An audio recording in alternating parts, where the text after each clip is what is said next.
Hey guys, happy whatever day it is that you're watching this.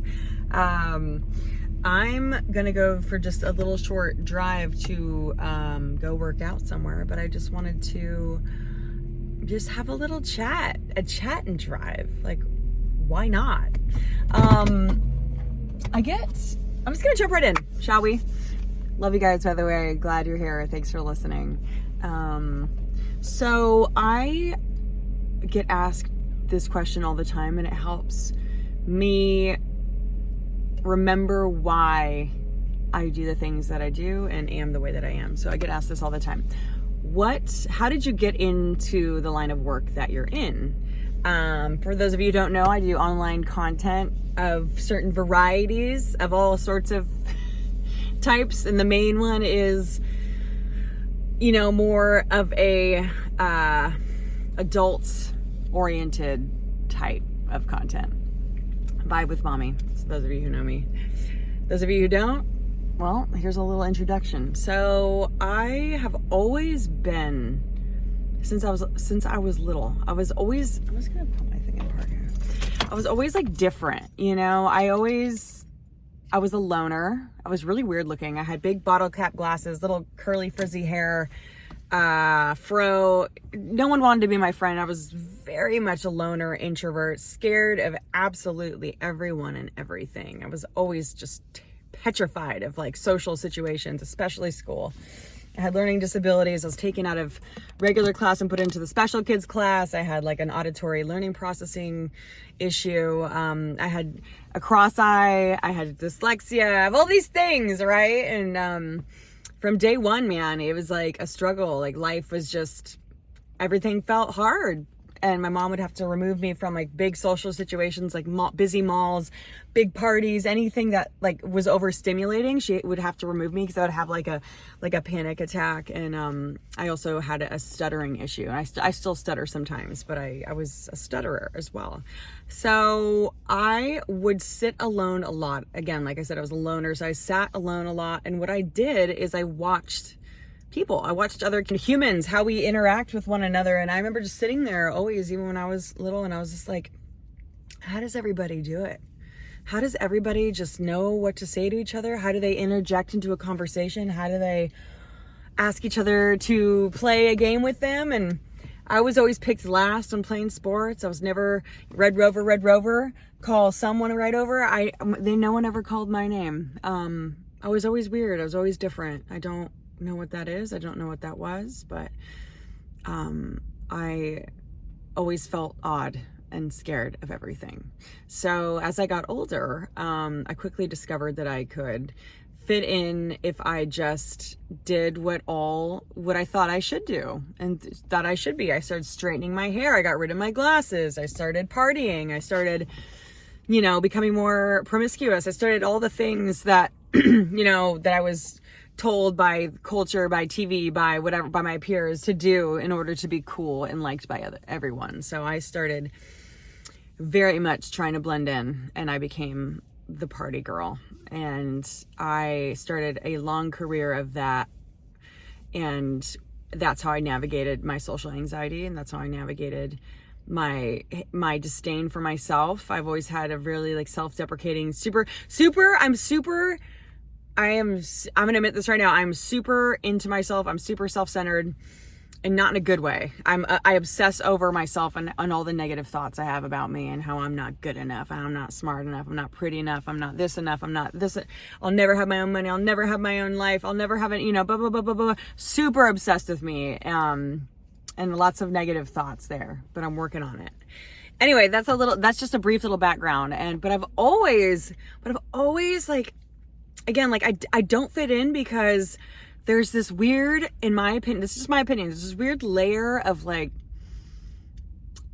niceties that we all put on. We all say that we're good. We all say that we're fine. We're like, yeah, how are you doing today? Good, just great.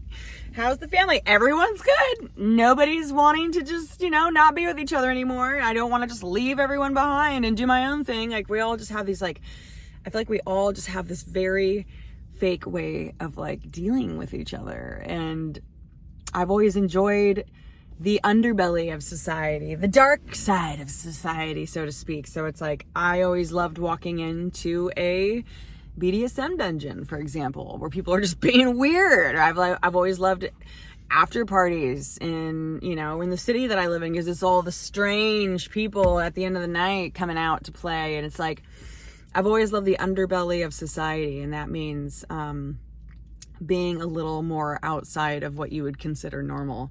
And that's who I've always connected with, and that's who I've always identified with. And I've always, in the industry that I'm in, where I express myself freely in lots of like sensual ways, it's like I consider sensuality as important as water, as food, as breathing. I've always considered intimate relationships and intimate scenarios and intimacy as something that should be completely celebrated and not weird and not shameful. So, and in our bodies, I have never once believed that we should ever be ashamed of our body and how we want to present it and what we want to wear, what we don't want to wear. It was always hard for me to keep clothes on. I hate wearing clothes. They're restricting. I don't like materials.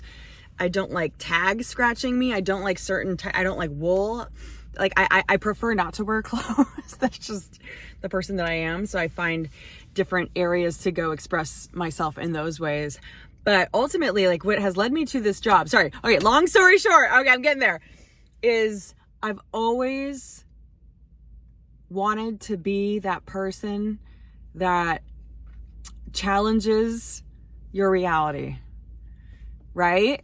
Because I always liked when meeting people that challenged my reality, and when they call me out for things that I'm doing or things that I'm saying, or they're like, are you really like that, Molly? Are you really this totally open-minded, super sweet person that wants to just like be liberated in the way that she is? It's like, yes and no. There are parts of me that completely desire to be that all the time, but then there's also this other part of me that is super shy and so afraid of the world and doesn't want to be seen and doesn't want to be heard, yet it's coupled with this super crazy, exuberant, like wild side of me too. So I have these like two sides of me. Maybe it's because I'm half German, half Ashkenazi Jew. I'm like literally 50% German, 50% Ashkenazi Jewish. So that's where I get like the Jewish thing from. But I've always loved, I'm like adrenaline junkie. I like to live life on the edge. I like to, again, challenge the status quo. And like, that is what led me to this job, is like, I really, sometimes I just don't think things through, and I'm very impulsive and I just make decisions, and I'm like, I have this epiphany. I'm like, I'm going to start doing that job, and I'm going to start making content online. I'm going to start showing off myself in this way. And, honestly, a lot of it has come to like bite me in the booty. And there's a lot of it I regret doing 100%. I wish I could take so much of it back, but so much content stolen, posted out there in the world. It's stolen. I can't get it taken down. I try, and it's just out there now, and I'm trying to own it, and I'm trying to live with the decisions that I've made. And it's very difficult sometimes. But that's why I'm here to caution anyone else that's like wanting to put stuff out there on the internet. It's like, hey, maybe think about, do you want this ever coming back to bite you in the butt? Do you want everyone to be able to see this forever, for all eternity? Is there someone in your life that might make this difficult for you if you do this type of content? Is there some, I'm not gonna get into the details there, but there's a lot of decisions I've made in my life that were just done so in the moment, so sporadically, without much thought. And it's led me to this point where I am trying to be much more present and conscientious, and then own up to like the decisions I've made, the mistakes that I've made, sooner than later. Maybe put down the fight and just admit that, hey, maybe to not fight is the answer this time. Maybe to go to, I'm in a support group now that I absolutely adore, and they're some of the most honest people I've met in my life, and they say the most messed up things they've done to people, to things in their life, and I sit there and I'm like, yeah, me too, man.